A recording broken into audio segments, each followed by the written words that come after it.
Hello, আসসালামু আলাইকুম সবাইকে। তোমাদের সবাইকে ওয়েলকাম করছি 10 মিনিট স্কুল কর্তৃক আয়োজিত এইচএসসি 2027 এর আজকের ফ্রি ডেমো ক্লাসে। তোমাদের সাথে পুরো ক্লাস জুড়ে থাকছি আমি সুমাইয়া আক্তার, পড়াশোনা করছি ঢাকা মেডিকেল কলেজের 5ম বর্ষে এবং তোমাদের সাথে আছি তোমাদের বায়োলজি ইনস্ট্রাক্টর হিসেবে। আশা করি তোমরা সবাই অনেক অনেক অনেক ভালো আছো এবং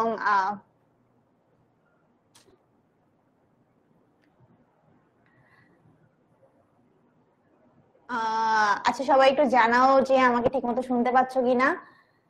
যারা জয়েন করেছে সবাইকে ওয়েলকাম করছি, যারা জয়েন করোনি তারা আশা করি 2-1 মিনিটের মধ্যে জয়েন করে ফেলবা।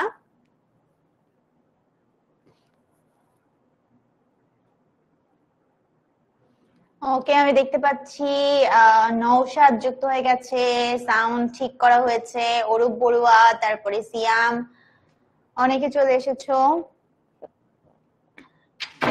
তোমাদেরকে লাস্ট দিন আমি একটা ডেমো ক্লাসে ডিএনএ এর গঠন সম্পর্কে পড়িয়েছিলাম। তোমরা সবাই হয়তো ছিলে না, আবার তোমাদের অনেকেই হয়তো ছিলে। আজকে আমরা তারই ধারাবাহিকতা আমাদের সেকেন্ড ডেমো ক্লাসে নিয়ে এসেছি। আজকে আমাদের টপিক হচ্ছে ডিএনএ রেপ্লিকেশন। ডিএনএ রেপ্লিকেশন সম্পর্কে তোমরা এসএসসি তে যখন ছিলে তখনও একটু পড়েছো, কিন্তু তখন অনেক কম লেখা ছিল, অনেক অনেক অল্প লেখা ছিল। তখন তেমন একটা কিছু বোঝার ছিল না, তেমন একটা কঠিনও ছিল না, বাট এখন তোমাদের জন্য জিনিসটা একটু ডিটেলস হয়ে গেছে। ঠিক আছে, তো আমরা চেষ্টা করবো যতদূর পড়া যায় আমাদের আজকের ক্লাসে ততটুকু আজকে কমপ্লিট করে ফেলতে। ঠিক আছে, আমি আলহামদুলিল্লাহ ভালো আছি, সুস্থ আছি তোমাদের সবার দোয়ায়। তোমরা সবাই কেমন আছো আপুকে একটু লিখে জানাও। আরিফুল চলে এসেছে, তারপর নওশাদ, ওকে লিমা, তারপরে অনেকে অনেকে যুক্ত হয়ে গেছো। অনেকে বলেছো যে লাস্ট ক্লাসেও ছিলে, ভেরি গুড। তোমরা লাস্ট ক্লাসে যারা ছিলে আশা করি ডিএনএ এর গঠনটা মোটামুটি নিজেরা তোমরা পড়ে ফেলেছো। এখানে পেইড ব্যাচ এইচএসসি 26 থেকেও মানুষজন আছে দেখছি। আচ্ছা, ওই ক্লাসটা হয়ে গেছে মুসা, ওই ক্লাসটা এখন সম্ভবত আর পাবে না তুমি। আমাদের অ্যাকচুয়ালি তোমাদের জন্য কিছু ফ্রি ক্লাসের আয়োজন করা হচ্ছে এবং এটা সম্পর্কে তোমাদের গ্রুপে আগে থেকে আপডেট জানিয়ে দেওয়া হয় এবং তোমরা যদি ওই আপডেট গুলো একটু খেয়াল রাখো তাহলে ফ্রি ক্লাসগুলো করতে পারবে। আর এছাড়া তোমরা যারা আমাদের সাথে পেইড ব্যাচে যুক্ত হতে চাও বা হবে তারা তো সব ক্লাসে ইনশাআল্লাহ তাদের সাথে দেখা হবে, কোনো অসুবিধা নাই। আর কোর্স রিলেটেড যে কোনো ইনফরমেশন জানতে তোমরা 16910 এই নম্বরে যোগাযোগ করতে পারো। ঠিক আছে, আসো আমরা হচ্ছে পড়াটা স্টার্ট করি। দ্রুত স্টার্ট করব, দ্রুত শেষ হয়ে যাবে, তাই তো? তো দেখো, একদম প্রথম কথা একটু আমরা চিন্তা করি যে আমাদের ডিএনএ রেপ্লিকেশন কথাটার মানে কি? ডিএনএ রেপ্লিকেশন কথাটার মানে হচ্ছে একটা ডিএনএ থেকে আমি যদি আরেকটা ডিএনএ তৈরি করতে চাই, এই প্রক্রিয়াটাকে বলা হয় ডিএনএ রেপ্লিকেশন। এই প্রক্রিয়াটাকে কি বলা হয়? এই প্রক্রিয়াটাকে বলা হয় ডিএনএ রেপ্লিকেশন। এই প্রক্রিয়াটাকে বলা হয় ডিএনএ রেপ্লিকেশন। তো রেপ্লিকেশন তো বলা হয় ভালোই কথা, এটাই কোনো অসুবিধা নাই। তো তোমাদেরকে অনেক সময় এই জিনিসটাই কিন্তু প্রশ্নে দেয়, বুঝছো, যে একটা ডিএনএ থেকে আরেকটা ডিএনএ তৈরির যে প্রক্রিয়া সেটাকে কি বলা হয়? তাহলে আমরা বলবো ডিএনএ রেপ্লিকেশন বলা হয়, সেটাকে বলা হয় ডিএনএ রেপ্লিকেশন।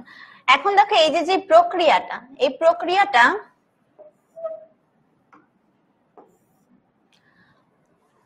এতটুকু আমরা সবাই জানি যে একটা ডিএনএ থেকে আরেকটা ডিএনএ তৈরি করার যে প্রক্রিয়া সেটাকে বলা হয় ডিএনএ রেপ্লিকেশন অথবা ডিএনএ প্রতিলিপন বা ডিএনএ অনুদীপন। মানে অনেকগুলা টার্মই তোমরা এই জিনিসটাকে তোমাদের সামনে পাবে এবং টার্মটা দেখে তোমাদেরকে বুঝতে হবে এটার মানে হচ্ছে একটা ডিএনএ থেকে আর একটা ডিএনএ তৈরি করা। এখন এই ডিএনএটা কিভাবে তৈরি হয় তোমরা এসএসসি জ্ঞান থেকেই জানো যে অর্ধ সংরক্ষণশীল পদ্ধতিতে একটা ডিএনএ থেকে আরেকটা ডিএনএ ইউজুয়ালি তৈরি হয়। এখন আমরা অর্ধ সংরক্ষণশীল পদ্ধতি বলতে কি বুঝি সেটা একটু দেখার চেষ্টা করব। দেখো, আমাদের মেইনলি তিনটা পদ্ধতি আছে। হ্যাঁ, তিনটা পদ্ধতি কি? তিনটা পদ্ধতি হচ্ছে একটা সংরক্ষণশীল পদ্ধতি, আর একটা হচ্ছে অর্ধ সংরক্ষণশীল পদ্ধতি, আর একটা হচ্ছে বিচ্ছুরণশীল পদ্ধতি। এখন এই তিনটা সম্পর্কে আজকে আমরা জানার চেষ্টা করব না, আমরা আজকে জানার চেষ্টা করব অর্ধ সংরক্ষণশীল অনুকল্প এইটা নিয়ে। কেন? কারণ আমাদের পরবর্তীতে দেখা গেছে যে এই অর্ধ সংরক্ষণশীল অনুকল্প মেনেই আমাদের ডিএনএ রেপ্লিকেশনের কাজটা হয়। এখন তোমরা আমাকে বলো যে এই ব্যাপারটা যে ডিএনএ থেকে ডিএনএ তৈরির প্রক্রিয়াকে ডিএনএ রেপ্লিকেশন বলা হয় এবং আমাদের ডিএনএ রেপ্লিকেশনটা অর্ধ সংরক্ষণশীল পদ্ধতিতে যে হয়, এই ব্যাপারটুকু তোমাদের কাছে ক্লিয়ার কিনা এটা আপুকে একটু জানাও। আপু একটু তোমাদের বলার চেষ্টা করি যে অর্ধ সংরক্ষণশীল পদ্ধতি এইটা আবার কি। ঠিক আছে, তো দেখো, মনে করো আমার কাছে একটা ডিএনএ আছে। ডিএনএ এর মনে করো দুইটা সুতা, মনে করো তো না, ডিএনএ আসলে দ্বিসূত্রক আমরা জানি, তাই তো। তো ধরো এইটা হচ্ছে ডিএনএ এর একটা সূত্রক, আবার মনে করো এই পিঙ্ক কালার দিলাম, এইটা হচ্ছে ডিএনএ আরেকটা সূত্রক, এবং যারা ডিএনএ ক্লাস করেছো তারা জানো যে এই সূত্রকটা একটা আরেকটার বিপরীতমুখী হয়। সেই বিপরীতমুখীটা আমরা কিভাবে বোঝাই?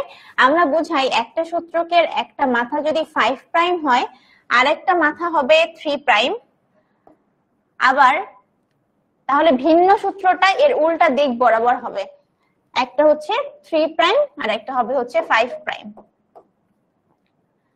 আরেকটা হবে হচ্ছে 5 প্রাইম। তো এই জিনিসটা আমরা ডিএনএ এর গঠন থেকেই জানি। এখন ডিএনএ রেপ্লিকেশনের যে অর্ধ সংরক্ষণশীল পদ্ধতি, ওই পদ্ধতির জন্য আমি এই দুইটা সূত্রককে আলাদা করে ফেলতে চাই। আলাদা যদি করে ফেলি তাহলে আমার কাছে সূত্রক দাঁড়ায় এরকম একটা গোলাপি সূত্রক, আরেকটা সূত্রক দাঁড়ায় এরকম একটা নীল সূত্রক। ঠিক আছে, এখন দেখো আমি কি করব, এই নীল সূত্রককে দেখে দেখে আমি নতুন আরেকটা সূত্রক বানাবো। ধরো যে সেটা হলো এই সবুজ সূত্রকটা বানালাম। ঠিক আছে, আবার এই গোলাপি সূত্রকটা দেখে দেখে আমি আরেকটা সূত্রক বানালাম। জিনিসটা কত ক্লিয়ার, তাই না? আমি কি করেছি, আমার কাছে ডিএনএ ছিল, একটা ডিএনএ তে দুইটা সূত্রক ছিল, সূত্রক দুইটাকে আমি আলাদা করে ফেলছি। এটা হচ্ছে আমার আগের সূত্রক, এটা হচ্ছে আমার আগের সূত্রক। এখন আমি এই আগের সূত্রককে দেখে একটা নতুন সূত্রক বানিয়েছি, আবার এই গোলাপি আগের সূত্রককে দেখে আর একটা নতুন সূত্রক বানিয়েছি। ঠিক আছে, এখন তারপরে কি করব, এই দুইটা চারটা সূত্রক থেকে আমি নতুন ডিএনএ তৈরি করব। ধরো সেটা দেখতে কাইন্ড অফ এমন হলো, হ্যাঁ, যে একটা এরকম আগের সূত্রক, একটা হচ্ছে নতুন সূত্রক, আবার হলো কি একটা হচ্ছে আগের সূত্রক আর একটা হলো নতুন সূত্রক। তাহলে এই ডিএনএ দুইটা কি আমার নতুন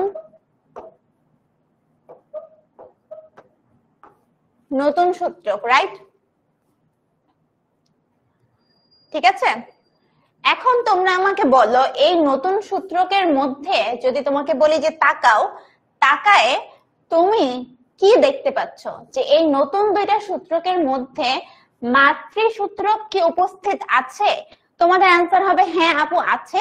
এই সূত্রকের মধ্যে আমি এই ব্লু কালারটা দেখতে পাচ্ছি মাতৃসূত্রকের অনুরূপ, আর এই সূত্রকের মধ্যে আমি এই পিঙ্ক কালারটা দেখতে পাচ্ছি মাতৃসূত্রকের অনুরূপ, তাই না?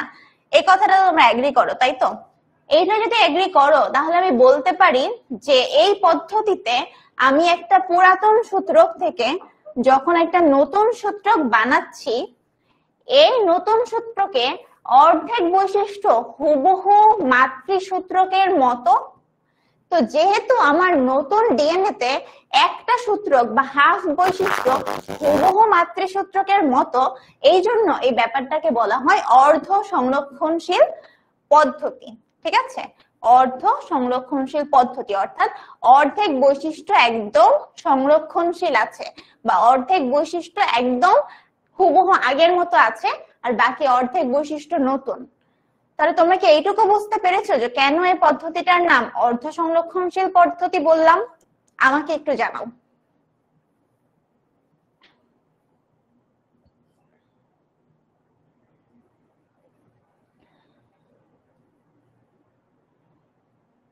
আমাকে একটু জানাও। দেখো আমরা কি জানতে চাচ্ছি, আমরা জানতে চাচ্ছি ডিএনএ অনুলিপন বা ডিএনএ প্রতিলিপন বা ডিএনএ রেপ্লিকেশন। ঠিক আছে,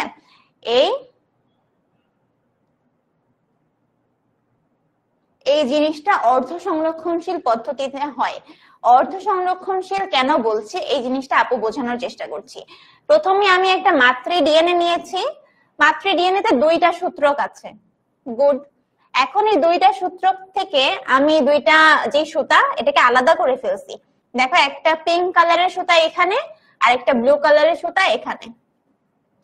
তারপরে আমি ব্লু কালারের সুতা দেখে দেখে নতুন একটা সূত্রক তৈরি করেছি, আবার এই পিঙ্ক কালারটা দেখে দেখে নতুন আরেকটা সূত্রক তৈরি করেছি।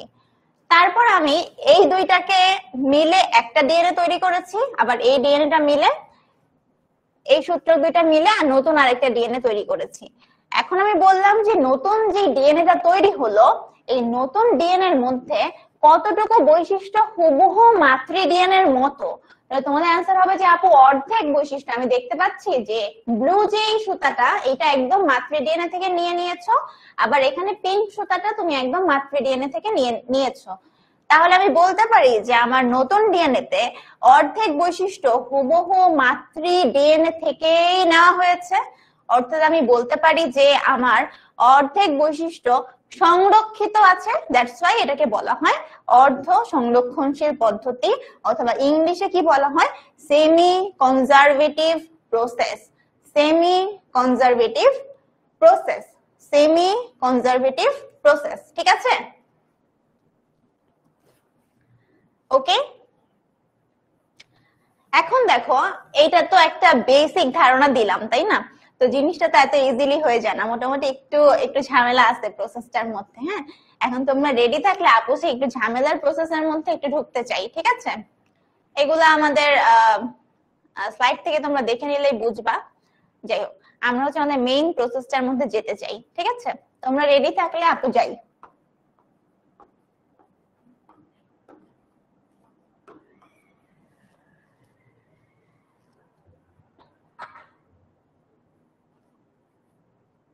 হ্যাঁ, সেমি কনজারভেটিভ প্রসেস।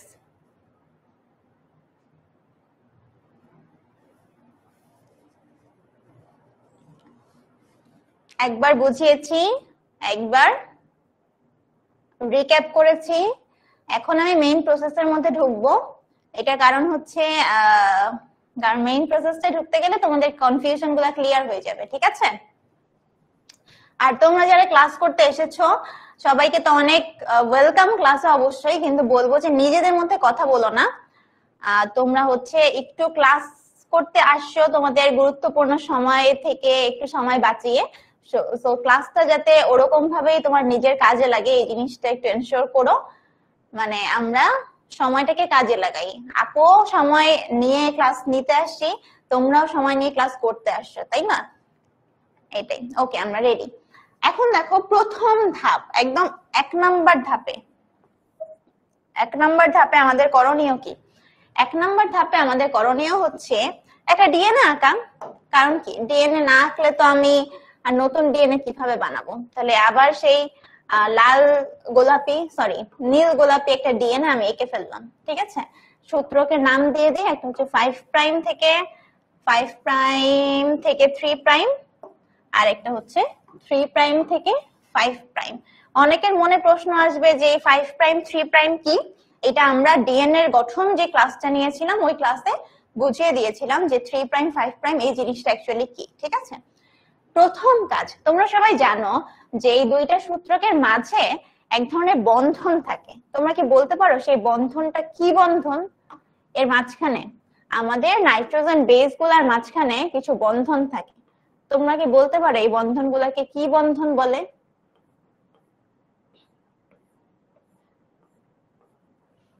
একটু বলো তো।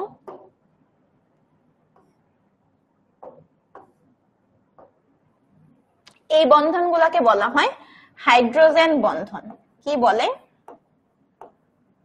হাইড্রোজেন বন্ধন বলে, তাই তো? এখন আমরা প্রথমে কি চাই জানো? প্রথমে চাই এই সূত্রক দুইটাকে আলাদা করতে। ওরা অনেক ভালো ফ্রেন্ড ছিল,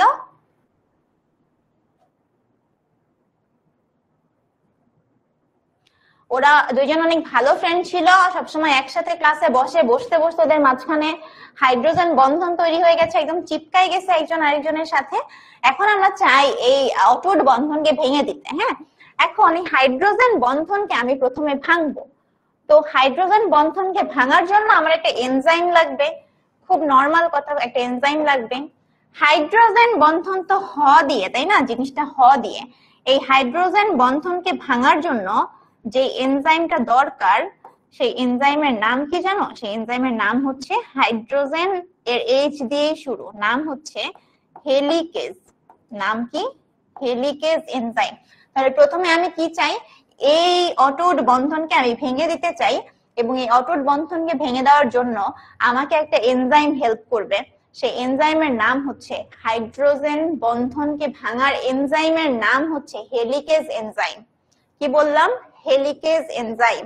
এবং আমি এত বড় একটা ডিএনএ এর কোন একটা নির্দিষ্ট জায়গা থেকে তো আমার এই ভাঙাভাঙির কাজটা শুরু করব, ঠিক আছে? ভাঙাভাঙির কাজটা শুরু করব। তো যেই জায়গা থেকে আমি এই কাজটা স্টার্ট করব, সেই একটা জায়গার, সেই জায়গাটার নাম কি? সেই জায়গাটার নাম হচ্ছে অরিজিন। অরিজিন মানে কি? সূচনা, ঠিক আছে? অরিজিন অফ রেপ্লিকেশন, মানে আমি রেপ্লিকেশন এর কাজকর্মটা কোন জায়গা থেকে শুরু করছি, সেই জায়গাটাকে বলা হয় অরিজিন অফ রেপ্লিকেশন, অথবা সংক্ষেপে, আমরা তো এখন এই যে নতুন জেনারেশন সবকিছু সংক্ষেপে লিখি, সংক্ষেপে বলি, তো সংক্ষেপে এটাকে বলা হয় অরি। তাহলে আমরা দুইটা জিনিস শিখলাম, যে প্রথমে আমি এই দুইটা ডিএনএ কে পৃথক করতে চাই, সূত্রক দুইটাকে আলাদা করে ফেলতে চাই। আলাদা করার জন্য একটা নির্দিষ্ট জায়গা থেকে আমি হাইড্রোজেন বন্ধন ভাঙার কাজ করব। যে জায়গা থেকে ভাঙার কাজটা আমি স্টার্ট করব, সেইটাকে বলা হয় অরিজিন অফ রেপ্লিকেশন অথবা অরি। এবং আমি হাইড্রোজেন বন্ধন ভাঙার জন্য যে এনজাইম আমাকে হেল্প করবে, তার নাম হচ্ছে হেলিকেজ এনজাইম। এই দুইটা জিনিস তোমরা বুঝতে পারছো কিনা আপুকে একটু জানাও। দুইটা কথা বলছি, হ্যাঁ? একটা হচ্ছে যেই জায়গা থেকে ভাঙা স্টার্ট করব, তার নাম অরিজিন অফ রেপ্লিকেশন, আর যে এনজাইম দিয়ে হাইড্রোজেন বন্ধন ভাঙবো, তার নাম হচ্ছে হেলিকেজ এনজাইম, ঠিক আছে? এখন দেখো, ধরো আমি খুব সুন্দর করে ভেঙে ফেলছি, হ্যাঁ? একটু দেখি, একটু ভালোভাবে দেখানোর চেষ্টা করি তোমাদেরকে, যে ধরো এই আমার একটা সূত্র, একটু সিম্পলিফাইড করে, হ্যাঁ, আঁকানোর চেষ্টা করছি, ঠিক আছে? ধরো এই যে ধরো আমার মাঝখানের হাইড্রোজেন বন্ধন গুলা ছিল, এই যে ছিল, এই যে ধরো হাইড্রোজেন বন্ধন গুলাকে আমি ভেঙে ফেলছি। এই ধরো আমার একটা সূত্র, ঠিক আছে? তাহলে এই জায়গায় ধরো সেই হেলিকেজ এনজাইমটা কাজ করছিল, হ্যাঁ? এই যে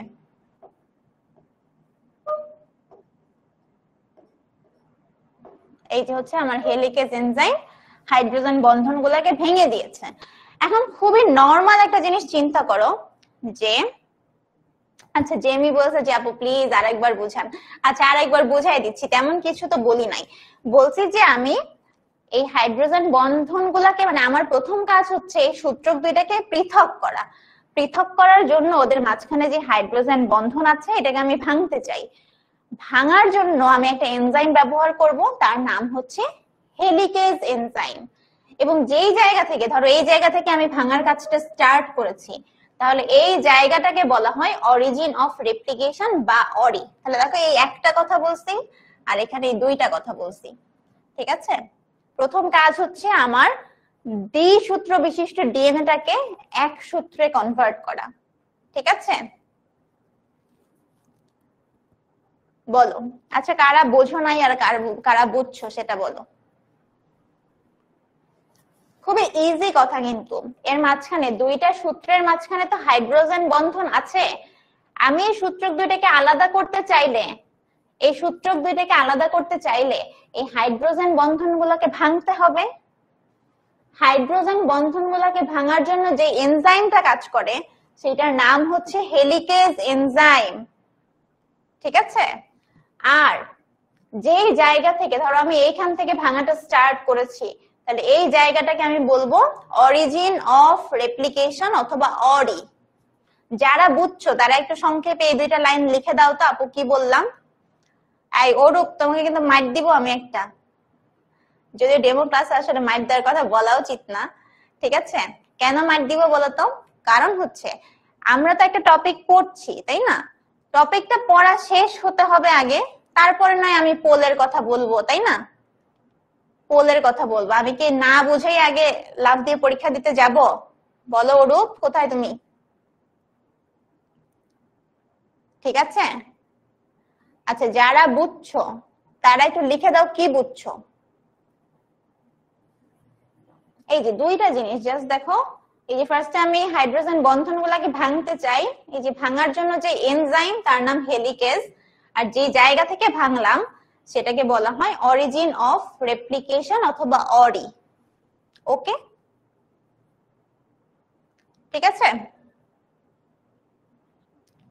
হ্যাঁ, এখন দেখো এই ভাঙাচুরার কারণে আমার এখানে একটা দেখো উল্টা ওয়াই আকৃতির বা একটা ওয়াই আকৃতির কাঠামো তৈরি হয়ে গেছে না? এই যে দেখো একটা ওয়াই এর মতো, এই ওয়াই আকৃতির যে কাঠামোটা তৈরি হয়েছে এটা একটা নাম আছে, এটার নাম হচ্ছে রেপ্লিকেশন ফর্ক। নাম কি? Replication fork. এটার নাম কি? Replication fork. তাহলে তোমরা আমাকে বলো যে হাইড্রোজেন বন্ধন ভাঙার জন্য আমরা কোন এনজাইম ব্যবহার করি, তারপরে বলো যেখান থেকে রেপ্লিকেশনের কাজটা শুরু হয় সেই জায়গাটার নাম কি, আর থার্ডলি বলো ওয়াই আকৃতির যে গঠন এইটার নাম কি। এটার নাম হচ্ছে রেপ্লিকেশন ফর্ক। ঠিক আছে, হ্যাঁ হাইড্রোজেন বন্ধন ভাঙার প্রসেসটাই আমি কেবলমাত্র পড়িয়েছি, আর তেমন কিছু পড়াইনি। ঠিক আছে, আচ্ছা গেল। এবার দেখো তোমরা একটা জিনিস চিন্তা করো, যে দুইটা সুতাকে ধরো প্যাঁচায় প্যাঁচায় রাখা ছিল, আমি ওদেরকে এরকম টান দিয়ে আলাদা করে ফেলছি, কাইন্ড অফ আমার এই ডিএনএ সূত্রকের মতো। ওরা কি চাবে বলো? ওরা চাবে না যে আবার প্যাচ খেয়ে যাই, আবার প্যাচ খেয়ে যাই, তাই না? চাবে তো। তো ওরা যেন আবার নিজেদের মধ্যে প্যাচ খেয়ে যেতে না পারে, এই জন্য আমাকে একটা প্রোটেকশন দিতে হবে। সেই প্রোটেকশনটার নাম কি? কি বলছি কথাটা দেখো, আমি তো দুইটা সূত্রকে আলাদা করে ফেলছি, এখন ওরা যেন নিজেদের মধ্যে আর প্যাচ খেয়ে যেতে না পারে, টার্মটা ইম্পর্টেন্ট, নিজেদের মধ্যে যেন আবার প্যাচ খেয়ে যেতে না পারে, সেই জন্য আমার একটা এনজাইম কাজ করে। তাহলে কি বললাম? যেন পুনরায়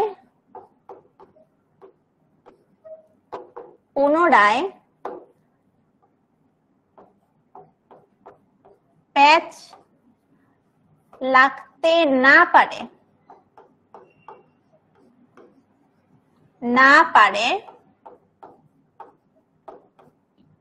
এই জন্য একটা এনজাইম কাজ করে। সেই এনজাইমটার নাম হচ্ছে টপো আইসোমারেজ।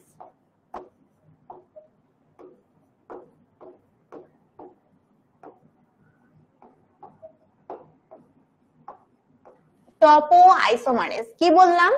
যে দুইটা সূত্রক যদি প্যাচায় প্যাচায় প্যাচায় প্যাচায় থাকে, আর তুমি ওই দুইটাকে টান দিয়ে দুইটা সূত্রকে একদম আলাদা করে ফেললাম, এবার যদি ছেড়ে দাও ওরা কি আবার পাক লেগে যাবে না? যাবে তো। কিন্তু আমি চাই এই পাকটা না লাগুক, তো যেন পুনরায় এই প্যাচ লেগে যেতে না পারে, এই জন্য আমি একটা এনজাইম আমাকে হেল্প করবে। সেই এনজাইমের নাম হচ্ছে টপো আইসোমারেজ। বোঝা গেছে টপো আইসোমারেজটা কি? পুনরায় ডিএনএ দুইটা সূত্রের মধ্যে যেন পাক লেগে যেতে না পারে, সেই জন্য যে এনজাইমটা কাজ করে তার নাম হচ্ছে topoisomerase. Topoisomerase, topoisomerase. ঠিক আছে, এবং আমি যে হাইড্রোজেন বন্ধনকে ভেঙে দিছিলাম, এই হাইড্রোজেন বন্ধন যেন পুনরায় আর তৈরি না হতে পারে, হাইড্রোজেন বন্ধন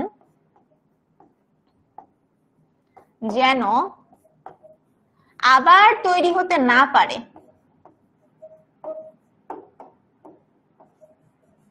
না তৈরি হয়,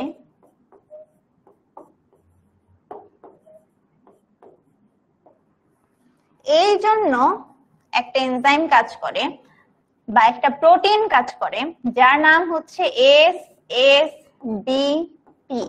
দেখো আমি দুইটা কথা বলছি, একটা কথা হচ্ছে ওরা যেন পুনরায় আবার প্যাচ খেয়ে না যায়, সেই জন্য কাজ করে টপো আইসোমারেজ। এবং ওদের মধ্যে পুনরায় যেন হাইড্রোজেন বন্ধন না তৈরি হয় সেই জন্য যে এনজাইম কাজ করবে তার নাম হচ্ছে এসএসবিপি। ধরো আমি এখানে কেউ এসে ওদেরকে ধরে রাখলো যে ভাই তোরা আর নিজেদের মধ্যে হাইড্রোজেন বন্ধন তৈরি করিস না, ধরে রাখছে, হ্যাঁ, আবার এখান থেকে এসে ধরে রাখছে যে বাবারা তোরা প্লিজ নিজেদের মধ্যে আর হাইড্রোজেন বন্ধন তৈরি করিস না। তাহলে এই বান্দাগুলোর নাম কি? ওদের নাম হচ্ছে এসএসবিপি। এখন এসএসবিপি মানে কি? এসএসবিপি মানে হচ্ছে সিঙ্গেল, এস এ হচ্ছে সিঙ্গেল, তারপরে এস এ হচ্ছে স্ট্র্যান্ড, বি তে হচ্ছে বাইন্ডিং, পি তে হচ্ছে প্রোটিন। এতটুকু কি বুঝতে পারছো? তাহলে আপু কিন্তু এই যে স্লাইড, এই স্লাইডের মাঝখানে হাতে গোনা 4টা থেকে 5টা কথা বলেছি, ঠিক আছে? টপো আইসোমারেজ কিভাবে কাজ করে এটা অ্যাকচুয়ালি তোমার পরীক্ষার জন্য দরকার নাই। তারপরেও যদি কিভাবে কাজ করে এটা জানতে চাও, এটার মানে ব্যাখ্যাটা হচ্ছে টপো কথাটার মানে হচ্ছে পজিশন, টপ কথাটার মানে হচ্ছে পজিশন। আইসোমার মানে হচ্ছে ওদের কেমিক্যাল স্ট্রাকচারে কোনো চেঞ্জ না করে ওদের অবস্থার পরিবর্তন করবে। তো দেখো ওরা তো নিজেদের মতোই আছে, জাস্ট ওদের প্যাচটা খুলে দিতে হেল্প করতেছে, বা প্যাচটা যাতে আর না লাগে এই জন্য হেল্প করতেছে, ঠিক আছে? এই জন্য এই ব্যাপারটাকে বলা হচ্ছে টপো আইসোমারেজ এনজাইম, ঠিক আছে? আর এই এনজাইম গুলো ওরা কোথা থেকে পায়? এই এনজাইম গুলো আমাদের কোষেই আছে, সেই কোষের অভ্যন্তরীণ এনজাইম বা নিউক্লিয়াসের অভ্যন্তরীণ এনজাইম গুলা দিয়েই আসলে এই কাজগুলা হয়, ঠিক আছে? ফুল ফর্ম এক্সামে আসতে পারে, প্লাস তুমি যখন নিজে এই প্রক্রিয়াটা লিখবা সেই প্রক্রিয়া লেখার সময় তোমাকেও ফুল ফর্মটা লিখতে হবে। ডিএনএ তে এনজাইম গুলা কোথা থেকে আসে? ডিএনএ তে আল্লাহ তাআলা এই এনজাইম গুলা দিয়ে দিয়েছে নিউক্লিয়াসে, যার মাধ্যমে ডিএনএ এই প্রসেস গুলা করতে পারছে, ঠিক আছে? এখন ধরো তোমাকে বললাম যে তুমি ভাত খাও, কি দিয়ে? তুমি বললে আপু অন্ননালী দিয়ে ভাত খাই।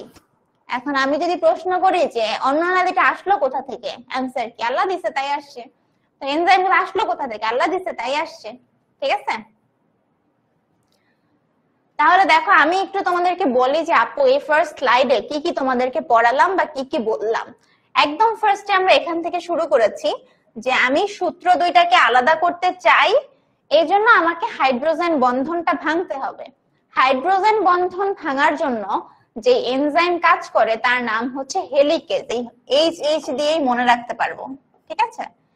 তারপরে বললাম এই ভাঙাচোরার কাজ আমি যেই জায়গা থেকে স্টার্ট করব সেই জায়গাটাকে বলা হয় অরিজিন অফ রেপ্লিকেশন অথবা অরি, ঠিক আছে? অরিজিন অফ রেপ্লিকেশন অথবা অরি। তারপরে আমরা বললাম যে হাইড্রোজেন বন্ধন ভাঙার পরে দেখো সূত্র দুইটা আলাদা হয়ে গেছে। আলাদা হওয়ার ফলে একটা ওয়াই আকৃতির গঠন তৈরি হয়েছে। ওয়াই আকৃতির গঠনটার নাম হচ্ছে রেপ্লিকেশন ফর্ক। তারপর বলেছি যে ওরা যেহেতু দুইটা সুতা একসাথে প্যাঁচায় ছিল, তো আমি যতই ওদেরকে আলাদা করতে চাই ওদের মধ্যে তো আবার পাক লেগে যাওয়ার একটা প্রবণতা আছে, যেন ওরা পুনরায় প্যাচ লাগতে না পারে। এই জন্য আমার যে এনজাইমটা কাজ করে সেটার নাম হচ্ছে টপো আইসোমারেজ। এবং ওদের মধ্যে পুনরায় যেন হাইড্রোজেন বন্ধন তৈরি না হয় এই জন্য দুই পাশ থেকে সিঙ্গেল সূত্রগুলোকে ধরে রাখে আমাদের এসএসবিপি বা সিঙ্গেল স্ট্র্যান্ড বাইন্ডিং প্রোটিন, ঠিক আছে? তোমরা আমাকে বলো যে এতটুকু যে আপু পড়ালাম এতটুকু তোমাদের কাছে ক্লিয়ার কিনা? অবশ্যই এই ক্লিয়ারের পেছনে আরেকটা কথা বলতে চাই, কেউ যদি ডিএনএ এর স্ট্রাকচারটাই ঠিকমতো না জানো তার কাছে এই জিনিস ক্লিয়ার মনে হবে না। তো ডিএনএ রেপ্লিকেশন পড়ার পূর্ব শর্ত তোমাকে ডিএনএ সম্পর্কে জানতে হবে, ডিএনএ সম্পর্কে বুঝতে হবে, ঠিক আছে? তারপরে আসলে তুমি ডিএনএ রেপ্লিকেশন সম্পর্কে বুঝতে পারবা, ঠিক আছে? আর যদি ডিএনএ সম্পর্কে তোমার আইডিয়া ভালো থাকে, ইনশাল্লাহ এতটুকু পড়া বুঝতে পারা উচিত। বলো।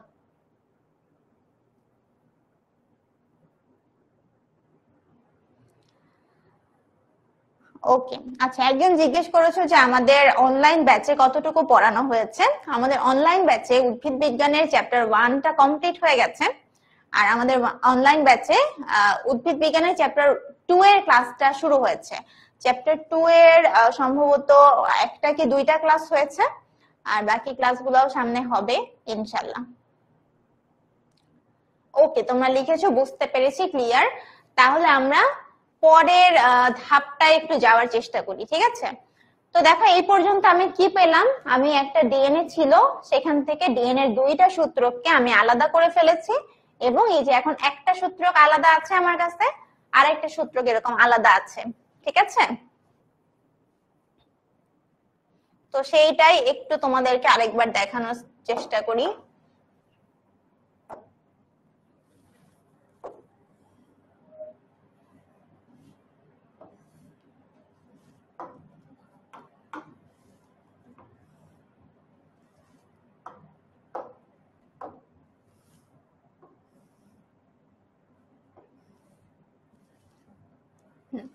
তো এইটা দেখো, আমি এইরকম একটা অবস্থায় আসলে আমরা এখন এসে পৌঁছাতে পেরেছি। হ্যাঁ, গেল। এখন আমি কি চাই? আমি এখন চাই খুব সিম্পল জিনিস। আমি চাই যে এই তো আমার একটা সূত্রক আছে, এই সূত্রক দেখে আমি এখানে নতুন একটা সূত্রক তৈরি করতে চাই, আবার এইখানে যে একটা সূত্রক আছে, এই সূত্রকটা দেখে আমি এখানে নতুন একটা সূত্রক তৈরি করতে চাই। এটাই হচ্ছে আমার চাওয়া ছোট্ট একটা জীবনে। আপাতত আমি এইটাই চাই, ঠিক আছে? এখন এই চাওয়া তো পাওয়া এত সহজ না। পাওয়ার জন্য আমাকে কি করতে হবে? আমি এখন নতুন সূত্রকগুলা তৈরি করতে চাই। এই নতুন সূত্রক তৈরি করার আগে তোমরা ধরো গাড়ি চালাতে চাও। গাড়ি চালাতে চাইলে প্রথমে গাড়িটা তুমি স্টার্ট দিবা, স্টার্ট দেওয়ার পরে নয় গাড়িটা চলবে। এখন আমার এই নতুন সূত্রক তৈরির যে প্রক্রিয়া, এইটাকেও চালায় নিয়ে যেতে আমাকে একটা স্টার্টিং পয়েন্ট হিসেবে একটা জিনিস তৈরি করতে হয়। সেই জিনিসটা কি? সেই জিনিসটা হচ্ছে 1 নাম্বার ধাপ। আমি এখন কি চাই? এখন আমি চাই নতুন সূত্রক তৈরি করতে।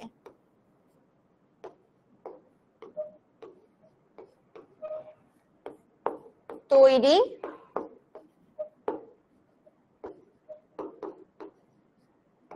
করতে চাই, ঠিক আছে? এর জন্য প্রথমে আমাকে একটা প্রাইমার তৈরি করতে হবে। একটা প্রাইমার তৈরি করতে হবে, ঠিক আছে? এখন তোমাদের মনে প্রশ্ন যে আপু, প্রাইমারটা আসলে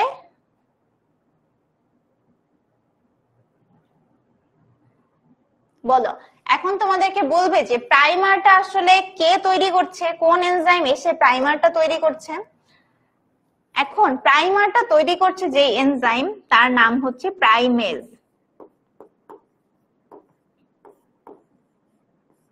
আচ্ছা, তোমাদের যে প্রশ্নটা যেসব এনজাইম আসে কোথা থেকে, এটার সঠিক অ্যান্সার হচ্ছে আমাদের নিউক্লিয়াসের মধ্যে এই এনজাইমগুলো বিদ্যমান, সেখান থেকে নিয়েই আসলে কাজগুলো সম্পন্ন হয়। আর সেকেন্ডলি যদি বলতে চাও যে নিউক্লিয়াসের ভেতরে এনজাইমগুলো কিভাবে আসলো, এই এনজাইমগুলো আসার পদ্ধতি সম্পর্কে আমাদের ইন্টারমিডিয়েট লেভেলে জানার কোনো প্রয়োজন নাই। ইভেন আমার এমবিবিএস লেভেলেও আমার জানার কোনো প্রয়োজন পড়ে নাই, ঠিক আছে? তো তোমরা এটুকু জানলেই হবে এনজাইমগুলো কোথায় থাকে এবং কিভাবে কাজ করছে, বা এনজাইমগুলো কিভাবে যে আসলো এইটা তোমার না জানলেও চলবে। ওকে, তাহলে প্রাইমার তৈরি করবে যে এনজাইম, তার নাম হচ্ছে প্রাইমেজ। এখন তোমার মনে একটা প্রশ্ন আসবে যে আপু, প্রাইমার যে বলছো, প্রাইমার জিনিসটা অ্যাকচুয়ালি কি? প্রাইমার জিনিসটা কি? এটা হচ্ছে একটা ক্ষুদ্র আরএনএ খণ্ডক। ক্ষুদ্র আরএনএ খণ্ডক। এখন তোমরা বলবা যে আপু, তুমি তো বললা ক্ষুদ্র, এখন ক্ষুদ্র আর বৃহৎ তো এক এক মানুষের কাছে এক এক রকম, তাই না? ক্ষুদ্র আর বৃহৎ এক এক মানুষের কাছে এক এক রকম, তাহলে এটা কতটুকু ক্ষুদ্র? তা আমি তোমাকে বলবো এটা হচ্ছে 10 থেকে 40 টি নিউক্লিওটাইড দিয়ে তৈরি। নিউক্লিওটাইড দিয়ে তৈরি।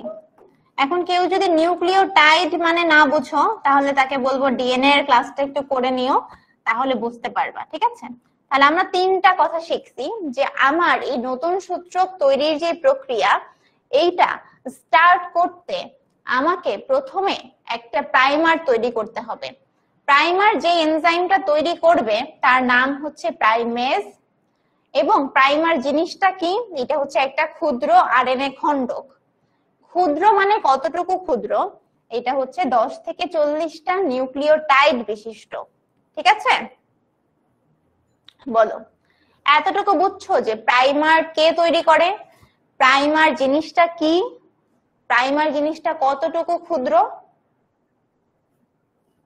আপুকে একটু বলো যে প্রাইমারের ব্যাপারটা তোমরা বুঝতে পারছো কিনা, যে প্রাইমার কি? ক্ষুদ্র আরএনএ খণ্ডক। এইটা কতটুকু ক্ষুদ্র? 10 থেকে 40 নিউক্লিওটাইড বিশিষ্ট, এবং এইটা প্রাইমেজ এনজাইম দ্বারা তৈরি হয়। এবং এখানে কি দরকার আমার, এটা কেন দরকার? আমার এই নতুন সূত্রক তৈরি করার জন্য একদম ফার্স্ট স্টেপ হিসেবে একটা প্রাইমার তৈরি করা দরকার। ঠিক আছে, তো ধরো এইটা হচ্ছে, ধরো আমি একটা প্রাইমার তৈরি করে দিচ্ছি। হ্যাঁ, এইটা ধরো আমার সেই প্রাইমার। এইখানে আমি একটা প্রাইমার তৈরি করে দিলাম, আর এইখানে আমি একটা প্রাইমার তৈরি করে দিলাম। ঠিক আছে, এটা হচ্ছে আমার প্রাইমার, এবং প্রাইমারের এক প্রান্তে হচ্ছে 5 প্রাইম থাকে, এইখানেও আমি এক প্রান্তে 5 প্রাইম দিয়ে দিলাম। ওকে, একটু বলো যারা বুঝতে পারছো, একটু বলো। বলেছি যে আমি এই ধাপে কি চাই, এই ধাপে আমি নতুন 2টা সূত্রক তৈরি করতে চাই। নতুন সূত্রক তৈরি করার জন্য আমাকে প্রথমে একটা প্রাইমার তৈরি করতে হবে। ঠিক আছে, প্রাইমার তৈরি করতে হবে। প্রাইমার যে তৈরি করে দিবে তার নাম হচ্ছে প্রাইমেজ। প্রাইমার জিনিসটা কি? এটা একটা ক্ষুদ্র আরএনএ খণ্ডক। কতটুকু ক্ষুদ্র? এটা হচ্ছে 10 থেকে 40 নিউক্লিওটাইড বিশিষ্ট। ঠিক আছে, ওকে। আচ্ছা, তাহলে আমি দেখো এই যে প্রাইমারটা কিন্তু তৈরি করে দিলাম। এখন আমার কাজ কি? এখন আমার কাজ হচ্ছে পরপর অনেকগুলো নিউক্লিওটাইড, এই যে একটা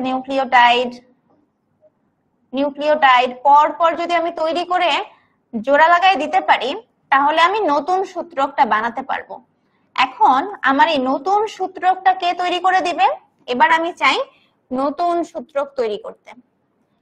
এই সূত্রকটা তৈরি করতে যে এনজাইম আমাকে হেল্প করবে তার নাম হচ্ছে ডিএনএ পলিমারেজ।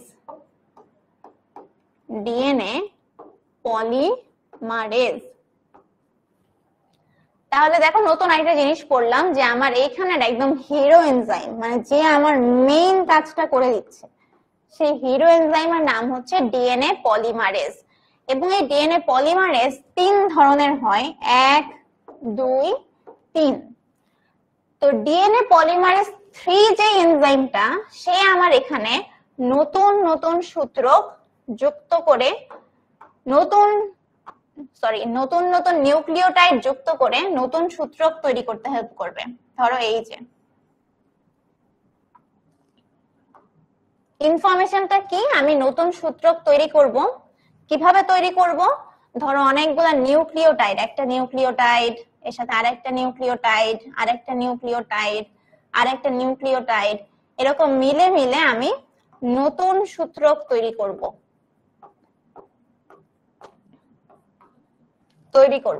এই কাজে আমাকে কে হেল্প করবে? DNA polymerase 3। ডিএনএ পলিমারেজ 3 এনজাইমটা এই কাজে আমাকে হেল্প করবে। ঠিক আছে, তো দেখো এই কাজটাই আমি এখান থেকে করার চেষ্টা করছি। এই যে দেখো এই যে সূত্রক আমি তৈরি করছি, ঠিক আছে। এখন আমার এই নতুন সূত্রক তৈরি হবে কোন দিকে, দেখো দেখো 5 প্রাইম থেকে শুরু করলাম, আর আস্তে আস্তে এই মাথাটা যদি 5 হয় এই মাথাটা অবশ্যই 3 প্রাইম হবে।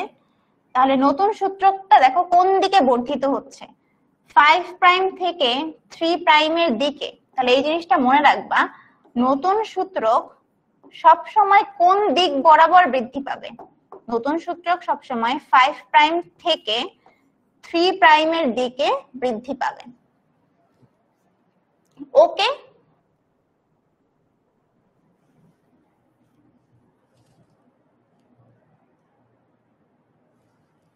বলো। হ্যাঁ, নিউক্লিওটাইড প্রাইমারের ক্ষেত্রে এই সংখ্যাটা যেহেতু আমরা ক্ষুদ্র বলতেছি, তো ক্ষুদ্রটা আমরা একটু ডিফাইন করে দিব যে 10 থেকে 40, 10 থেকে 50 কাইন্ড অফ এই রেঞ্জের ভিতরে, ঠিক আছে। আচ্ছা, তাহলে দেখো প্রাইমার তৈরি করেছিলাম এই সাদা রঙের, তারপরের ধাপে আমি বলছি যে অনেকগুলো নিউক্লিওটাইড পরপর মিলিত করে আমি নতুন একটা সূত্রক তৈরি করব। এই কাজে আমাকে হেল্প করবে কে, ডিএনএ পলিমারেজ 3 এনজাইম। তো ধরো এইখানে সে ডিএনএ পলিমারেজ 3 এনজাইম আসছে, এই যে দেখো ডিএনএ পলিমারেজ 3 এনজাইম এসে এই যে নতুন নিউক্লিওটাইড তৈরি করতেছে, পরপর তৈরি করলো তৈরি করতে করতে একটা সূত্রক বানায় ফেলছে। এবং নতুন সূত্রকটা দেখো কোন দিক থেকে আমি আঁকানো স্টার্ট করছি, দেখো 5 প্রাইম থেকে আঁকানো স্টার্ট করছি, করে 3 প্রাইমের দিকে যাচ্ছি। তাহলে এইটা মনে রাখবো যে নতুন সূত্রক সবসময় 5 প্রাইম থেকে 3 প্রাইমের দিকে বর্ধিত হবে। ক্লিয়ার?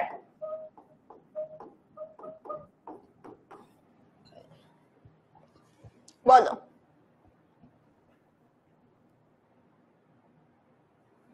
বলুন সৈন্যদল।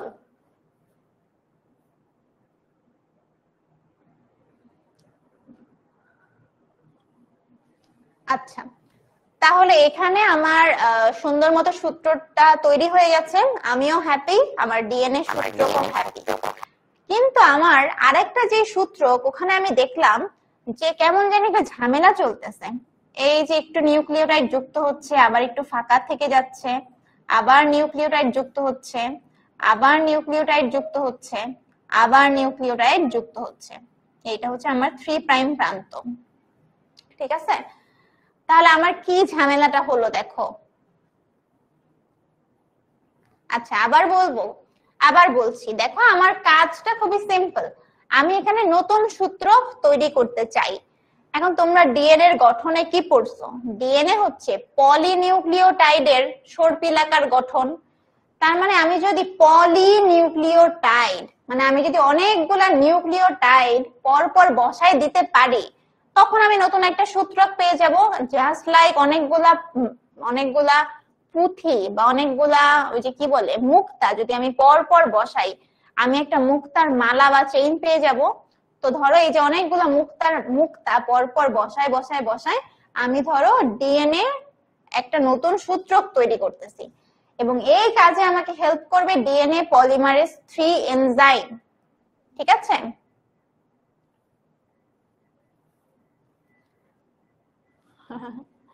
আচ্ছা দেখো, ডিএনএ পলিমারেজ এইটা কিন্তু আরএনএ খণ্ডক না। একদম শুরুতে যে সাদা রঙের জিনিসটা অ্যাড করছি, যেটার নাম ছিল প্রাইমার, এই প্রাইমারটা হচ্ছে একটা ক্ষুদ্র আরএনএ খণ্ডক। আর এখন আমি যে মুক্তাগুলো অ্যাড করতেছি, এই মুক্তাগুলো হচ্ছে এক একটা নিউক্লিওটাইড। নিউক্লিওটাইড কি জিনিস বলতো? নিউক্লিওটাইড 3টা জিনিস নিয়ে তৈরি হয়। আমি ডিএনএ এর স্ট্রাকচারে যে ক্লাস ছিল ওখানে পড়িয়েছিলাম, এটা 3টা জিনিস নিয়ে তৈরি হয়। একটা হচ্ছে নাইট্রোজেন ঘটিত ক্ষার, একটা হচ্ছে 5 কার্বন বিশিষ্ট শর্করা, আর একটা হচ্ছে অজৈব ফসফেট। এই 3টা জিনিস একসাথে মিলে আমার একটা নিউক্লিওটাইড তৈরি হয়। তাহলে এই যে এক একটা নিউক্লিওটাইড তৈরি করছে, মানে মুক্তাগুলা তৈরি করছে আমার যে এনজাইম, তার নাম হচ্ছে ডিএনএ পলিমারেজ 3, ঠিক আছে। প্রথম থেকে শর্টে আবার বলবো, প্যারা নাই, কিন্তু আগে একটু শেষ পর্যন্ত যেতে দাও, তারপরে প্রথম থেকে আবার বলবো, ঠিক আছে?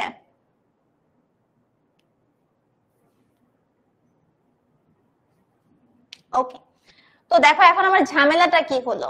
আমি দেখলাম আমার একটা সূত্রকে খুব সুন্দরভাবে নতুন সূত্র তৈরি হয়ে গেছে, সুন্দর মতো একটা কন্টিনিউয়াস চেইন তৈরি হয়ে গেছে, তো আমি হ্যাপি। কিন্তু এই আমি আমার আরেকটা সূত্রকে দেখতে পাচ্ছি যে খন্ড খন্ড আকারে আমার নিউক্লিওটাইড গুলা যুক্ত হয়েছে। এই যে একটা খন্ড, এই যে একটা খন্ড, এই যে একটা খন্ড। তাহলে দেখো, মনে করো এরকম যে আমার দুইটা স্টুডেন্ট, একটা স্টুডেন্ট বোঝানোর সাথে সাথে অনেক সুন্দর বুঝে গেছে, আর একটা স্টুডেন্ট হচ্ছে বুঝতেছে তো বুঝতেছে না, এই টাইপের খন্ড খন্ড অবস্থা, ঠিক আছে? এখন তাহলে আমি এই দুইজনকে আলাদা দুইটা নাম দেই সুন্দর করে।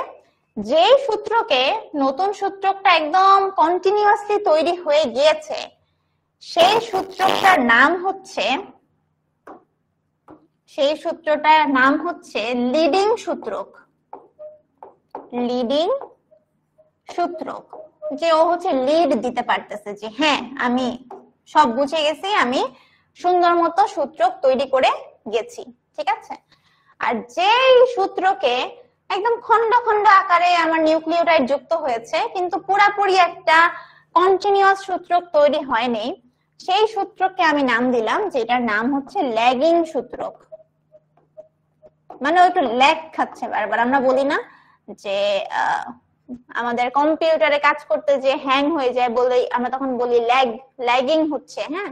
তো এই সূত্রকটাকে বলা হয় ল্যাগিং সূত্রক, ঠিক আছে? তাহলে কোনটা লিডিং সূত্রক আর কোনটা ল্যাগিং সূত্রক এটা আমরা বুঝছি, বুঝছো? এখন এই ল্যাগিং সূত্রে আমি যে খন্ড খন্ড আকারে নিউক্লিওটাইড গুলাকে যুক্ত করেছিলাম, এই খন্ডগুলার একটা নাম আছে, নামটা খুবই কিউট, নামটা হচ্ছে ওকাজাকি খন্ড। ওকাজাকি খন্ড। তাহলে এতটুকু কি তোমরা বুঝছো কি বললাম, যে আমি দুইটা নতুন সূত্রক তৈরি করেছি বা করতে চাই, এই জন্য আমাকে অনেকগুলো নিউক্লিওটাইড পরপর সজ্জিত করে একটা নতুন চেইন তৈরি করতে হবে, এবং এই নতুন চেইন তৈরি করার জন্য আমাকে যে এনজাইমটা হেল্প করবে তার নাম হচ্ছে ডিএনএ পলিমারেজ 3। ওকে, এখন ডিএনএ পলিমারেজ 3 দেখো নতুন চেইন তৈরি করলো বা নতুন সূত্রক তৈরি করলো, কিন্তু ও একটা সূত্রক তৈরি করেছে একদম কন্টিনিউয়াস, কোনো ঝামেলা নাই, একদম সুন্দর স্মুথ। আর একটা সূত্রক তৈরি করেছে খন্ড খন্ড করে, ধরো দুইটা মুক্তা বসালো আবার নাই, দুইটা মুক্তা বসালো আবার নাই, ঠিক আছে? তো যে সূত্রকটা একদম স্মুথলি কন্টিনিউয়াসলি তৈরি হয়ে গেছে, সেই সূত্রকের আমরা নাম দিয়েছি লিডিং সূত্রক। এই যে দেখো লিডিং সূত্রক।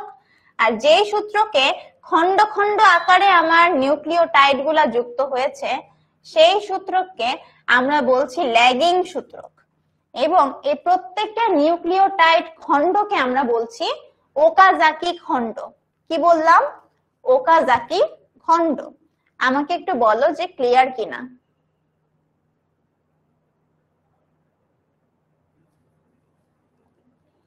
আচ্ছা দেখো, তোমাদেরকে একটা কথা বলি, যে আমরা যেটা ক্লাস করতে এসেছি, হ্যাঁ এটা ঠিক যে ক্লাসটা তোমাদের জন্য ফ্রি। এখন ফ্রি হওয়ার কারণে তোমাদের মনোযোগ নাই, এই কথা অনেকে বলছো।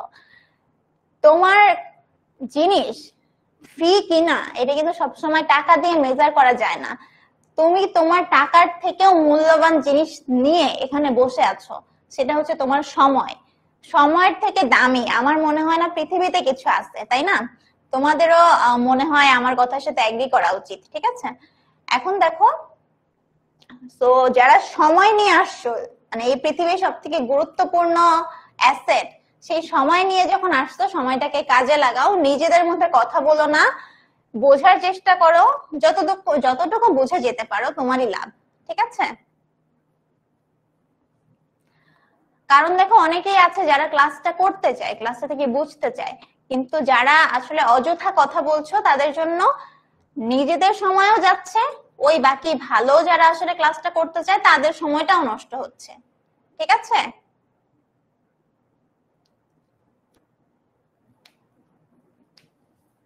তোমরা আমাকে বলো আপু এতটুকু যা পড়িয়েছি এতটুকু তোমরা বুঝতে পারছো কিনা। আর আমি হচ্ছে এই স্লাইডটা আরেকবার একটু রিক্যাপ করে দিচ্ছি যেন তোমরা ব্যাপারটা ধরতে পারো। এই স্লাইডে আমরা যেটা চাচ্ছিলাম, আগের স্লাইডে আমাদের কাজ হয়ে গেছিল যে আমি দুইটা সূত্র পাশাপাশি ছিল, এই সূত্র দুইটাকে আমি আলাদা করে ফেলছি। হ্যাঁ, এইটা আমার আগের স্লাইডের কাজ ছিল। এখন আমি এই প্রত্যেকটা সূত্রকের জন্য নতুন একটা সূত্রক তৈরি করতে চাই, আবার এখানেও এই সূত্রকটার জন্য নতুন একটা সূত্রক তৈরি করতে চাই। এই নতুন সূত্রক তৈরি করা একটা প্রক্রিয়ার মতো, তাই না? যেমন ভাবে আমরা গাড়ি চালাই, তো গাড়ি চালানোর যেমন একটা প্রসেস, গাড়ি চালানো স্টার্ট করতে আমাদের কি মোটরসাইকেলে কি আগে স্টার্ট দিতে হয় না? তো সেম ভাবে আমার এই প্রসেসটা চলমান রাখার জন্য আমার একটা স্টার্ট দেওয়ার মতো ব্যাপার ঘটাতে হবে। সেই ব্যাপারটা ছিল এট ফার্স্ট প্রাইমার তৈরি করা। প্রাইমার যে এনজাইমটা তৈরি করবে সেই এনজাইমের নাম ছিল প্রাইমেজ। তোমাদের কোয়েশ্চেন থাকবে যে আপু প্রাইমার কি? আমি বলেছি এটা একটা ক্ষুদ্র আরএনএ খণ্ডক, ক্ষুদ্র আরএনএ খণ্ডক। তারপর তোমাদের কোয়েশ্চেন ছিল যে আপু কতটুকু ক্ষুদ্র? তখন আমি বলেছি 10 থেকে 40 নিউক্লিওটাইড দিয়ে এটা তৈরি, এর থেকে বড় হবে না। তো আমি এই প্রাইমারটাকে এখানে লাগাই দিছি, দেখো এটা হচ্ছে আমার সেই প্রাইমার, আর এখানে এটা হচ্ছে আমার সেই প্রাইমার। ভালো কথা। এরপরে আমি অনেকগুলা নিউক্লিওটাইড মানে মুক্তা, ধরো নিউক্লিওটাইড গুলো হচ্ছে এক একটা মুক্তা, তো অনেকগুলা নিউক্লিওটাইড পর পর জোড়া লাগিয়ে আমি একটা নতুন সূত্রক তৈরি করতে চাই। এবং এই সূত্রক তৈরি করার জন্য আমাকে যে এনজাইম হেল্প করবে তার নাম হচ্ছে ডিএনএ পলিমারেজ 3। DNA polymerase 3। তো ডিএনএ পলিমারেজ 3 এসে পর পর অনেকগুলা নিউক্লিওটাইড যুক্ত করে আমাকে নতুন সূত্রক তৈরি করে দিল। কিন্তু ব্যাঘাত ঘটলো একটা জায়গায়। ঠিক আছে, একটা জায়গায় আমি দেখতে পাচ্ছি একটা সূত্রক তৈরি হয়েছে খুবই স্মুথ ভাবে, কোনো ঝই ঝামেলা নাই, আমি হ্যাপি, ওরাও হ্যাপি। কিন্তু অন্য একটা সূত্রক দেখলাম ও আসলে প্রতিবন্ধী। কেন? কারণ ও হচ্ছে, দেখো ও হচ্ছে এরকম খন্ড খন্ড আকারে তৈরি হয়েছে, বাট মাঝখানে গ্যাপ। এই খন্ডগুলোকে বলা হয় ওকাজাকি খন্ড। এবং যেই সূত্রের বিপরীতে একটা কন্টিনিউয়াস সূত্র তৈরি হতে পেরেছে সেটাকে আমি নাম দিয়েছি লিডিং সূত্র, যে তুমি লিডার। আর যেই সূত্র খন্ড খন্ড ভাবে নিউক্লিওটাইড তৈরি করেছে সেটাকে আমি বলেছি তুমি ল্যাগিং সূত্রক। ঠিক আছে? এবং নতুন সূত্রকটা সবসময় 5 প্রাইম থেকে 3 প্রাইমের দিকে তৈরি হবে। দেখো এই যে তীর চিহ্ন দিয়ে দিয়েছি। ঠিক আছে, এই যে 5 প্রাইম থেকে 3 প্রাইমের দিকে, এটাও কি 5 প্রাইম থেকে 3 প্রাইমের দিকে, মানে দিকটা এই দিকে। এমসিকিউ তে কিন্তু আসে, সিকিউ তেও এটা বুঝে শুনে তোমাকে তীর চিহ্ন দিতে হবে। ঠিক আছে, এতটুকু বুঝতে পারছি। প্রাইমারের কাজটা হচ্ছে জাস্ট স্টার্টিং এ হেল্প করা। মানে প্রাইমার যদি না থাকে তাহলে ডিএনএ পলিমারেজ এসে ওইখানে নতুন নিউক্লিওটাইড যুক্ত করতে পারতো না। ঠিক আছে, তো যেন ডিএনএ পলিমারেজ 3 এসে নতুন নিউক্লিওটাইড যুক্ত করতে পারে, নতুন সূত্রক তৈরির কাজটাও করতে পারে, এই জন্য আমার প্রাইমার দরকার। ঠিক আছে, এবং একদিন বলছে নিউক্লিওটাইড কই থেকে আসলো? নিউক্লিওটাইড তৈরি করেছে আমাদের DNA polymerase 3 enzyme. DNA polymerase 3 enzyme, এটা হচ্ছে আমাদের এক একটা গোল গোল গোল গোল জিনিস, এটার নাম হচ্ছে নিউক্লিওটাইড। ডিএনএ পলিমারেজ 3 এসে এই নিউক্লিওটাইড গুলো তৈরি করেছে। তোমরা কি কিউট বাবা? ঠিক আছে, বলো। দেখো কি কালারফুল, এই স্লাইড যত কালারফুল, আমার জীবনটাও তো এত কালারফুল না। তাও যদি তোমরা বুঝতে না পারো তাহলে তো এই রঙিন জীবনে রঙিন আসলে আমি দেখতে পাবো না ঠিক মতো। আচ্ছা, আমার কি নেট প্রবলেম হচ্ছে? আমার জানা মতো তো হচ্ছে না, বাকিরা একটু জানাও তো।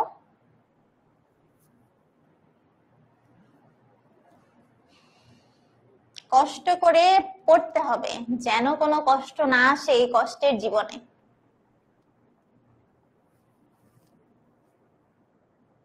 ওকে, নেট ক্লিয়ার, ঠিক আছে। এতটুকু তোমরা যদি বুঝে যাও তাহলে আমরা এই প্রসেসের অলমোস্ট শেষ পর্যায়ে চলে আসছি, ঠিক আছে, অলমোস্ট শেষ পর্যায়ে চলে আসছি। আচ্ছা, এই যে কি যেন নাম, একজন জিজ্ঞাসা করছো যে ডিএনএ পলিমারেজ 1 আর 2 এর কাজ কি, এটা এখনই বলবো, ঠিক আছে। তো এতটুকু আমরা বুঝছি। এখন দেখো আমার ঝামেলা কোথায় কোথায় আছে। আমার তো দরকার ছিল নতুন সূত্রক তৈরি করা, আমি তো তৈরি করে ফেলছি, তাই না? ঝামেলাটা কোথায়? ঝামেলাটা হচ্ছে দুই জায়গায়। একটা হচ্ছে আমার প্রাইমার আছে, এটা একটা ঝামেলা। এখন তুমি বলবা যে আপু প্রাইমার আমাকে এত সাহায্য করলো, এখন ওইটাই ঝামেলা হয়ে গেল, কি বলো তুমি? ঠিক আছে, তো কেন ঝামেলা হয়ে গেল? দেখো আমি তো ডিএনএ সূত্রকের জন্য নতুন ডিএনএ সূত্রক তৈরি করতে চাই, কিন্তু এই প্রাইমার থাকার কারণে আমার তো ডিএনএ এর মধ্যে আরএনএ ঢুকে গেছে। মানে ধরো আমার একটা ছাগলের পাল দরকার, অনেকগুলা ছাগল দরকার। তো ছাগল গুলা হচ্ছে এইগুলা, এই সবুজ গুলা। এখন ছাগলের মাঝখানে যদি প্রাইমার থাকে, মানে প্রাইমার তো একটা আরএনএ খণ্ডক, তাই না? তখন ছাগলের মধ্যে কি ভেড়া চলে আসলো না? এটা তো আমি চাই না। আচ্ছা, যারা স্ক্রিনশট দিবা নাও, তাহলে আমার সমস্যাটা কি বুঝতে পারছো? আমার এই ডিএনএ সূত্রকের মধ্যে আমি চাই শুধু ডিএনএ এর অংশই থাকুক, এখানে কোনো আরএনএ এর অংশ থাকুক এটা আমি চাই না। মানে বুঝছো, আমি হচ্ছে সেই শাশুড়ির মতো একটা ব্যবহার করব, যে বউকে আমি ব্যবহার করছি, এখন বউকে বাসা থেকে বের করে দিব, কাইন্ড অফ। যে আমি প্রাইমারকে দরকার ছিল তখন ব্যবহার করেছি, বাট এখন আমি আমার ডিএনএ এর মধ্যে এসব আরএনএ টারএনএ আর দেখতে পারতেছি না, ঠিক আছে? তো এই জন্য আমি এই প্রাইমারকে সরাই দিতে চাই।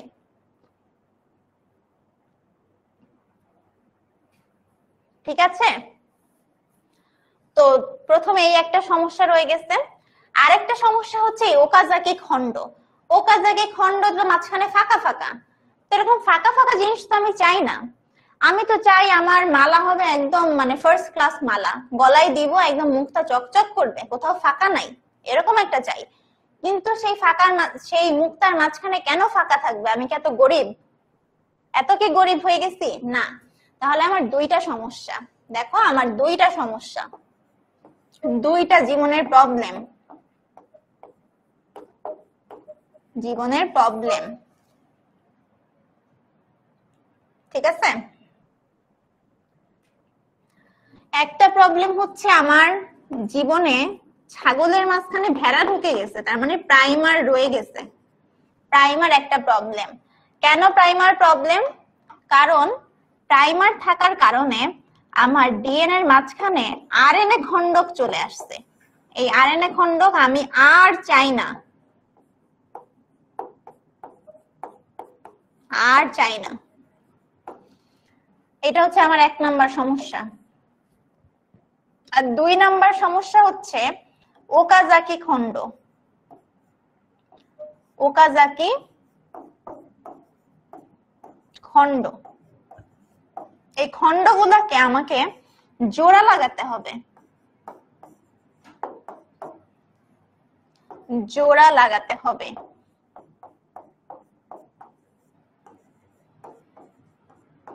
এখন কি যে জীবনের সমস্যা, কি সমস্যা, এটা কি তোমরা ধরতে পারছো?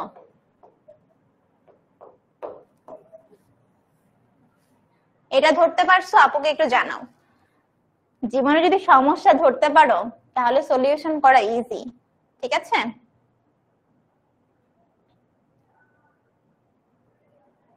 ঠিক আছে, আগে আমরা সমস্যাটা আইডেন্টিফাই করতে যদি পারি তাহলে দেখবা সলিউশন হয়ে গেছে, ঠিক আছে? আগে বলো, আমি একটা ভালো শাশুড়ি হব, আমার ছেলের বউয়ের কপালে কোনো দুঃখ থাকবে না, ইনশাল্লাহ।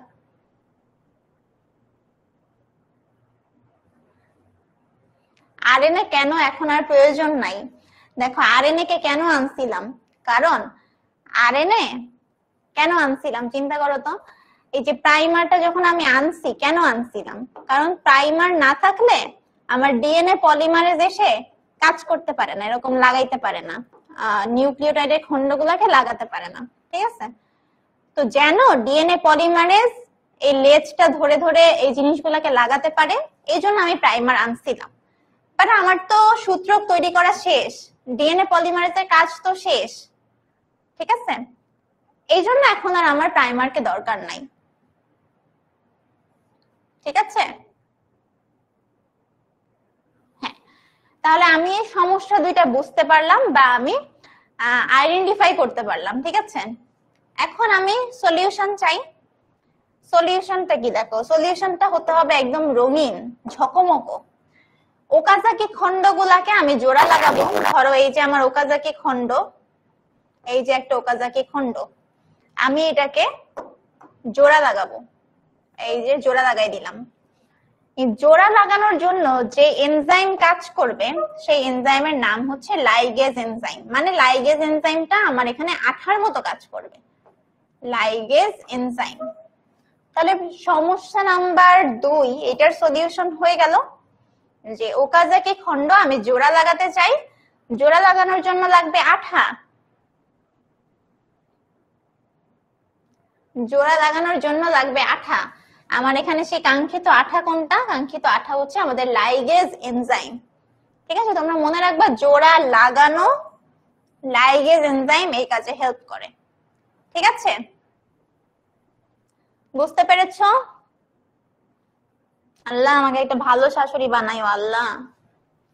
আচ্ছা, তারপরে আমি কি চাচ্ছিলাম? তারপরে আমি চাচ্ছিলাম যে প্রাইমারটাকে আমি আর চাই না, প্রাইমারটাকে বের করে দিব। কিভাবে? একটা ঘুষি মেরে। ভালো হবে না? প্রাইমারটাকে ধরবো, যে এই প্রাইমার, তারপর একটা ঘুষি মারবো, তারপর প্রাইমারটা ছিটকে পড়ে যাবে। এভাবেই তো চাই, তাই না? তো প্রাইমারটাকে যে আমি লাথিটা মারবো বা প্রাইমারটাকে যে আমি উড়াই দিব, এই উড়ানোর জন্য আমাকে কে হেল্প করবে জানো? আচ্ছা একটা মিনিট দাঁড়াও, দেখছো তোমাদের কত কিছু পড়াই ফেলছি, কোথায় গেল?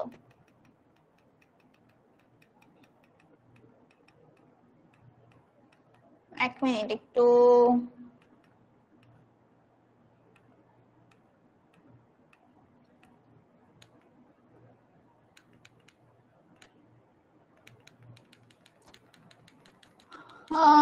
দাঁড়াও, কোথায় গেল আমার?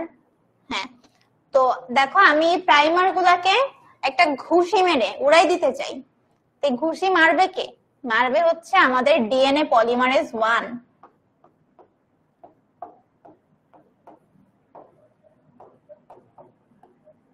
পলিমারেজ 1, নাম্বার 1 শাকিব খান, তাই না? তো নাম্বার 1 ডিএনএ পলিমারেজ, ও হচ্ছে এই প্রাইমারকে কি করবে? প্রাইমারকে উড়াই দিবে, প্রাইমারকে সরাই দিবে।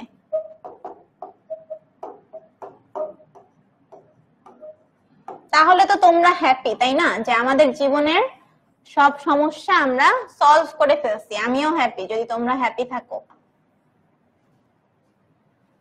কি সুন্দর, মনে আনন্দ।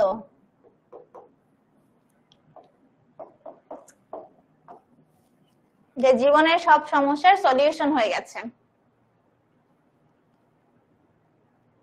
আল্লাহ, দেখছো আমার মেয়ের জন্য পাত্র পেয়ে গেছি। যে সিয়াম নাকি আমার মেয়েকে বিয়ে করবে। আল্লাহ, মাশাআল্লাহ, আলহামদুলিল্লাহ, আমার মেয়েটাই হতে পারলো না। যাই হোক, তাহলে আমি আমার সমস্যার সলিউশন করে ফেলছি না?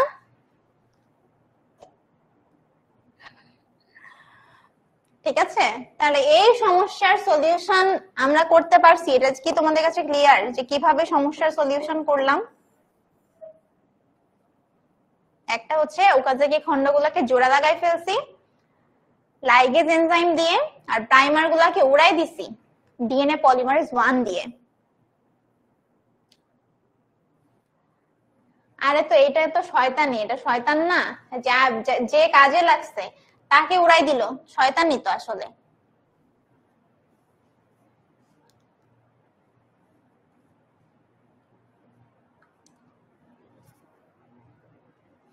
এই যে এটা কনফিউশনের কিছু নাই। এই প্রাইমারকে সরাতে কাজ করে আমার নাম্বার 1 পলিমারেজ, ডিএনএ পলিমারেজ 1। আর সূত্রক তৈরি করার সময় কাজ করেছিল ডিএনএ পলিমারেজ 3। ঠিক আছে, ডিএনএ পলিমারেজ 3। আহা কি আনন্দ আকাশে বাতাসে। সো দেখো এই প্রবলেম সলভ করার কারণে আমার কিন্তু ডিএনএ রেপ্লিকেশনের প্রসেসটাও কমপ্লিট হয়ে গেল।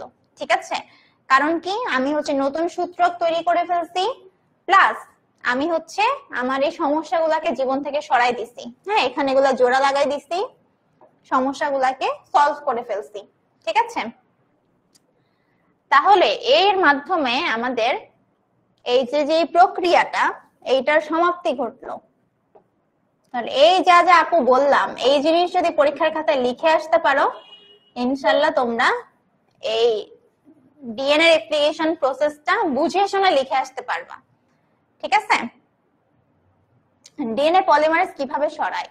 ডিএনএ পলিমারেজ এই প্রাইমার গুলাকে ধরে এগুলাকে ডিলিট করে দেয়, এবং ডিলিট করে ওই জায়গায় ডিএনএ এর যে নিউক্লিওটাইড ওই জিনিসটাকে বসায় দেয়।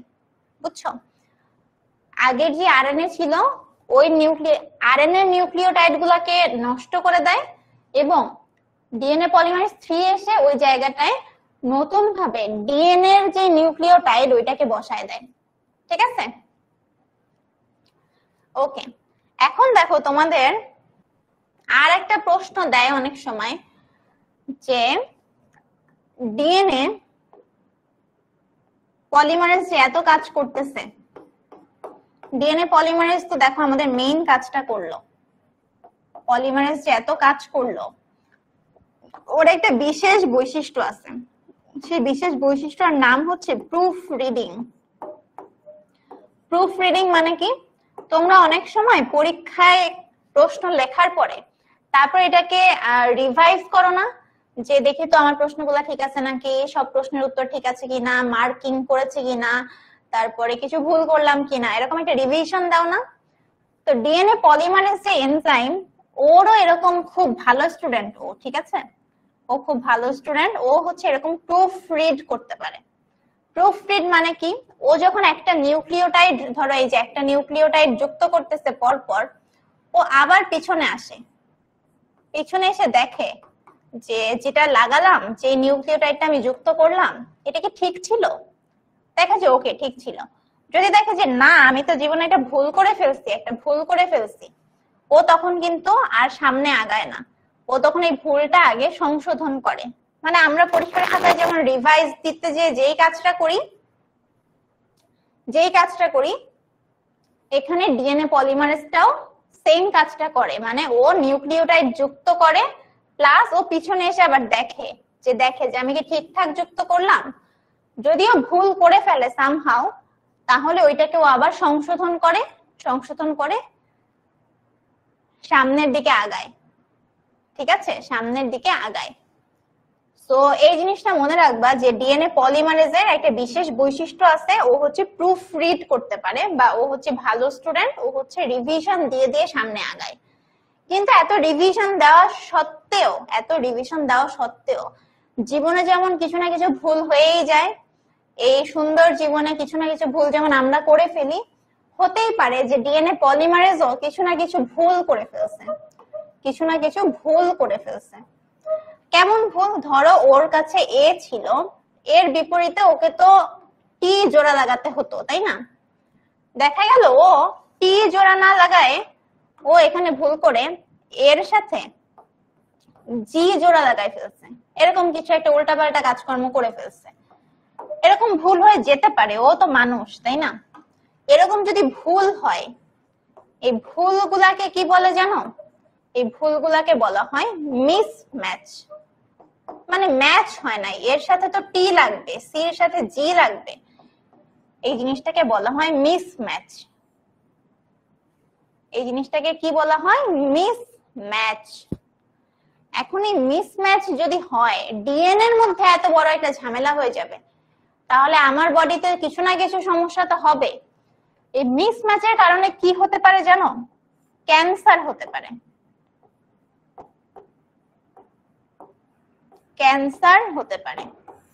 তাহলে প্রশ্ন থেকে যায় যে কোথার ক্যান্সার হতে পারে? দুই জায়গার ক্যান্সার হতে পারে। একটা হচ্ছে আমাদের স্কিন ক্যান্সার, একটা হচ্ছে আমাদের স্কিন ক্যান্সার, আর একটা হতে পারে আমাদের কোলনের ক্যান্সার। কোলন কি? কোলন মানে হচ্ছে আমাদের বৃহদন্ত্রের একটা অংশ, বৃহদন্ত্রের একটা অংশ, ঠিক আছে? ক্ষুদ্রান্ত্র বৃহদন্ত্র মানে পরিপাকতন্ত্রের একটা অংশ। এই দুই জায়গার ক্যান্সার হতে পারে, ঠিক আছে?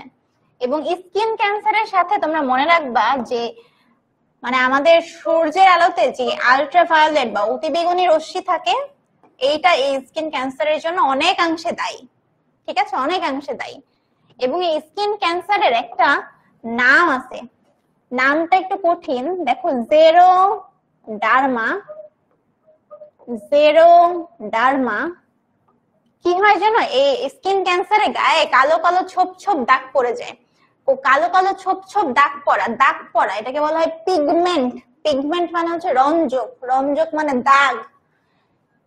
তো জেরোডার্মা পিগমেন্টোসাম, এটা হচ্ছে পিগমেন্টোসাম, এটা হচ্ছে রোগটার নাম, পিগমেন্টোসাম।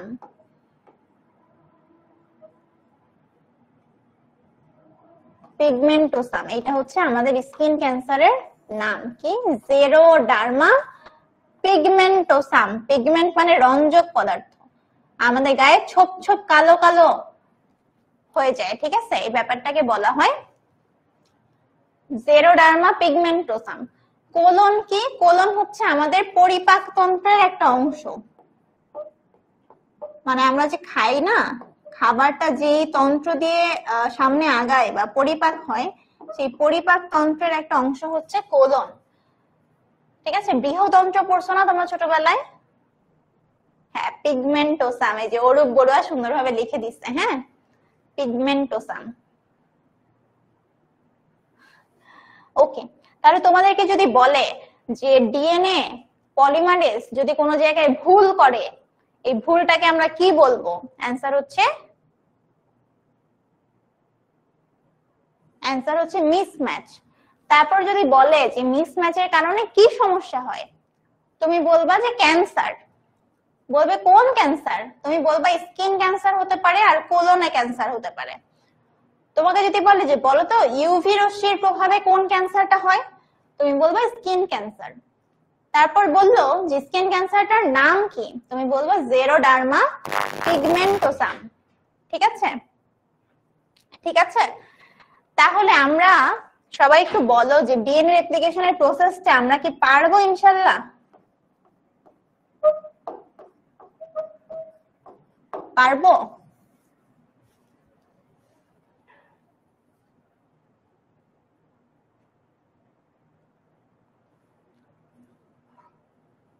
বলেন।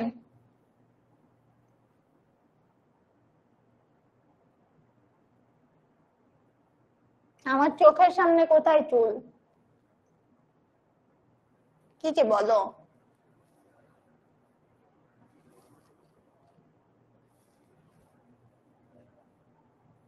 না, আমার দেখতে সমস্যা হয় না আল্লাহর রহমতে।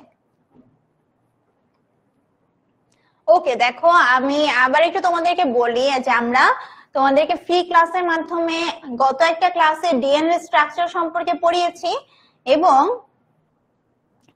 আমাদের এই ক্লাসে আমরা হচ্ছে ডিএনএ রেপ্লিকেশনের প্রসেসটা সম্পর্কে আমরা পড়িয়েছি, ঠিক আছে? এই জিনিসগুলা তোমাদের স্লাইড জুড়ে অনেক অনেক কথা লেখা ছিল, যে কথাগুলা তোমরা তোমাদের মেইন বইয়েও পেয়ে যাবা, বাট এই কথাগুলা খুবই খটর মটর। খটর মটর মানে কি? এই কথাগুলো অনেক কঠিন, অনেক জটিল, ঠিক আছে? আমরা চেষ্টা করেছি যে এই পুরো প্রসেসটা তোমাদেরকে স্টেপ ওয়াইজ বুঝায় দেওয়ার, ঠিক আছে? এখন তোমাদের যদি এরপরেও ধরো অনেকে একটু দেরিতে জয়েন করেছো, ঠিক আছে, এই সবকিছু বুঝতে যদি কোনো অসুবিধা হয়, তোমরা কাইন্ডলি একটু ক্লাসটা ধরো তোমাদের রিক্যাপ করার হয়তো সুযোগ থাকবে, সেটা একটু তোমরা দেখে নিতে পারো। আর তারপরে তোমাদেরকে বলবো নিজেরা একটু পড়বা, পড়ে যদি কোনো প্রবলেম ফেস করো আপুকে জানাতে পারো, একটা মেসেজ করো, আপু হচ্ছে তোমাদেরকে ইনশাল্লাহ হেল্প করার ট্রাই করব, ঠিক আছে? এই স্লাইড গুলোতেই আপু তোমাদেরকে আসলে পড়িয়েছি ব্যাপারটা, ঠিক আছে? তো আরেকটা কথা যেটা বলছিলাম, যে এটা তো একটা ফ্রি ক্লাস হয়তো সবসময় তোমাদের সাথে আমার দেখা হবে না, ঠিক আছে? ফ্রি ক্লাস যখন থাকবে, যখন আপুর ক্লাস থাকবে, তখনই হয়তো তোমাদের সাথে আমার দেখা হবে। বাট আদার দ্যান দ্যাট আমরা আমাদের যে অনলাইন ব্যাচ, পেইড ব্যাচ, সেখানে কিন্তু আপু প্রায় মানে অনেকগুলো চ্যাপ্টারের ক্লাস নিব। ওখানে যারা আমাদের সাথে যুক্ত আছো বা যুক্ত হবে তাদের সাথে ইনশাল্লাহ সারা বছর ধরেই দেখা হবে এবং সারা বছর ধরেই তোমাদেরকে ইনশাল্লাহ একটা ভালো প্রিপারেশন নিতে হেল্প করতে পারবো বা চেষ্টা করব। সো লাস্টে এসো আমাদের ব্যাপারটা একটু বলে যাই যে আমাদের পিসিএমবি মানে ফিজিক্স, কেমিস্ট্রি, ম্যাথ এবং বায়োলজি, এটার জন্য আমাদের এইচএসসি 27 এর অনলাইন ব্যাচ বর্তমানে চালু আছে। অনলাইন ব্যাচে টিচার্স প্যানেলে অনেক মানুষ আছে, আমিও আছি, তোমাদের অনেক ভাইয়া আপুরা আছেন এবং ওরা অনেক সিনিয়র ভাইয়ারা আছেন, আমরা আছি। তো দেখো এখানে আমাদের ফিজিক্সে 2 জন ভাইয়া আছেন, রিফাত ভাইয়া, তৌহিদ ভাইয়া। হায়ার ম্যাথে আছেন শোভন ভাইয়া, আদিত্য ভাইয়া, আবিদ ভাইয়া। বায়োলজিতে আছি হচ্ছে আমি, সুমাইয়া, আমাদের মেহেদি ভাইয়া আছেন, প্রীতি আপু আছেন। কেমিস্ট্রিতে সিয়াম ভাইয়া আছেন, ফারদিন ভাইয়া আছেন। তো আমাদের বায়োলজির যে ব্যাচটা, এই ব্যাচে আমাদের উদ্ভিদ বিজ্ঞানের চ্যাপ্টার 1টা কমপ্লিট হয়ে গেছে। অর্থাৎ তোমাদের যে ক্লাসটা করালাম এটা ওদের আরো বেশ কিছুদিন আগেই কমপ্লিট হয়ে গেছে। এবং আমরা হচ্ছে উদ্ভিদ বিজ্ঞানের চ্যাপ্টার 2 এটা স্টার্ট করেছি। তোমরা যদি আমাদের কোর্সে এনরোল করো ইনশাল্লাহ সারা বছর ধরে তো দেখা হবেই। আর যারা মনে করছো যে ক্লাস তো কিছুটা হয়ে গেছে, আমরা ক্লাসগুলো পাবো কিনা, সব ক্লাস রেকর্ডেড পাবা। ক্লাসগুলো আমাদের অ্যাপে নেওয়া হয়। তোমরা যদি একটা সাইকেল পুরো পারচেজ করো সেক্ষেত্রে প্রিভিয়াস ইয়ারের আর্কাইভ ক্লাস মানে প্রিভিয়াস ইয়ারের রেকর্ডেড ক্লাসও তোমাদেরকে দিয়ে দেওয়া হবে ওই একটা সাইকেলের জন্য, যে রেকর্ডেড ক্লাসগুলো আছে। এতে করে তুমি চাইলে তোমাদের কলেজে যদি অন্য কোনো চ্যাপ্টার পড়ায় সেই চ্যাপ্টারটাও রেকর্ডেড ক্লাস থেকে তোমরা করে নিতে পারবা, ঠিক আছে। আর যদি তোমরা পিসিএমবি বান্ডেলটা একসাথে পারচেজ করো সেক্ষেত্রে তোমরা কিন্তু বেশ একটা ভালো ডিসকাউন্টে ভর্তি হতে পারবা এবং সর্বোচ্চ ডিসকাউন্ট পেতে তোমরা যোগাযোগ করবে 16910 এই নাম্বারে। তো এই জিনিসটা তো বললাম। কোর্স রিলেটেড কোনো প্রশ্ন থাকলেও তোমরা 1616910 এই নাম্বারে যোগাযোগ করতে পারবে। আর এছাড়া যদি আজকের পড়ানো টপিকে তোমাদের কোনো প্রবলেম থাকে, কোনো অসুবিধা থাকে, তাহলে অবশ্যই তোমরা আপুর সাথে যোগাযোগ করতে পারো। এইচএসসি 27 স্টার স্টুডেন্টস গ্রুপে একটা পোস্ট দিয়ে তোমরা আপুকে যে কোনো সমস্যা লিখে যদি মেনশন করে দাও, আপু চেষ্টা করব আমার চোখে পড়লে তোমাদেরকে ওখানে এসে রিপ্লাই করে দিতে। আশা করি তোমাদের মানে পড়াশোনা রিলেটেড ঝামেলায় বা বায়োলজির পড়াশোনা রিলেটেড ঝামেলায় যে কোনো প্রবলেমে আপুকে যদি তোমরা রিচ করো ইনশাল্লাহ তোমাদের প্রবলেম গুলো সলভ করে দেওয়ার চেষ্টা করব। তোমরা সবাই অ্যাকচুয়ালি ভালো থেকো। আজকে ক্লাসটা আমরা এখানেই শেষ করছি। আর ক্লাস রেকর্ডেড ক্লাস তোমরা হয়তো করে নিতে পারবে। যারা ক্লাসে এতক্ষণ ধৈর্য ধরে ছিলেন তোমাদের সবাইকে অনেক অনেক থ্যাংক ইউ। তোমরা আপুর জন্য দোয়া করো, আপু তোমাদের জন্য অনেক দোয়া করবো ইনশাল্লাহ, ঠিক আছে। সবাই ভালো করে পড়াশোনা করো। এইচএসসি টাইমটা অনেক ক্রুশিয়াল, অনেক কম টাইম থাকে, অনেক বেশি পড়াশোনা থাকে। তো শুরুতে বুঝতে বুঝতেই অনেকখানি সময় চলে যায় যে কিভাবে পড়বো, কি দিয়ে কি করব, ঠিক আছে। এই জিনিসগুলা তোমরা সময় নষ্ট করো না। কারণ ওই যে বললাম আজকে শুরুতে যে হয়তো তোমরা আজকের ফ্রি ক্লাসটা পে করে করতে আসনি, বাট তুমি তোমার সব থেকে মূল্যবান সম্পদটা নিয়ে আসছো ক্লাস করার জন্য, সেটা হচ্ছে তোমার সময়, ঠিক আছে। সো নিজের সময়কে সবসময় গুরুত্ব দিবে, অন্য যাদের ক্লাস করছো তাদের সময়কেও গুরুত্ব দিবে। যে কোনো জায়গায়, শুধু ক্লাস না, জীবনের যে কোনো জায়গায় সময়টা খুবই ইম্পর্টেন্ট, এটা মাথায় রেখে প্রত্যেকটা কাজ করবে। ইনশাল্লাহ আবার অন্য কোনো ক্লাসে দেখা হবে। তোমরা সবাই ভালো থেকো, আপুর জন্য দোয়া করো, নিজেদের আশেপাশে যারা আছে সবাইকে হেল্প করে জীবনে চলার চেষ্টা করো, একটা ভালো মানুষ হও, ঠিক আছে। আপু ক্লাসটা কেমন লেগেছে এটা একটু লিখে জানাতে পারো, এখানেও লিখে জানাতে পারো, বা আমাদের এইচএসসি 27 স্টার স্টুডেন্টস গ্রুপে তোমাদের যে কোনো ফিডব্যাক যদি থাকে সেটাও দিতে পারো। তোমাদের সবার সাথে ক্লাস নিয়ে অনেক অনেক অনেক ভালো লেগেছে। আশা করি অন্য ক্লাসেও দেখা হবে এবং তোমাদের মধ্যে অনেক মানুষের সাথে পেইড ব্যাচেও দেখা হবে, এটাও আশা করছি।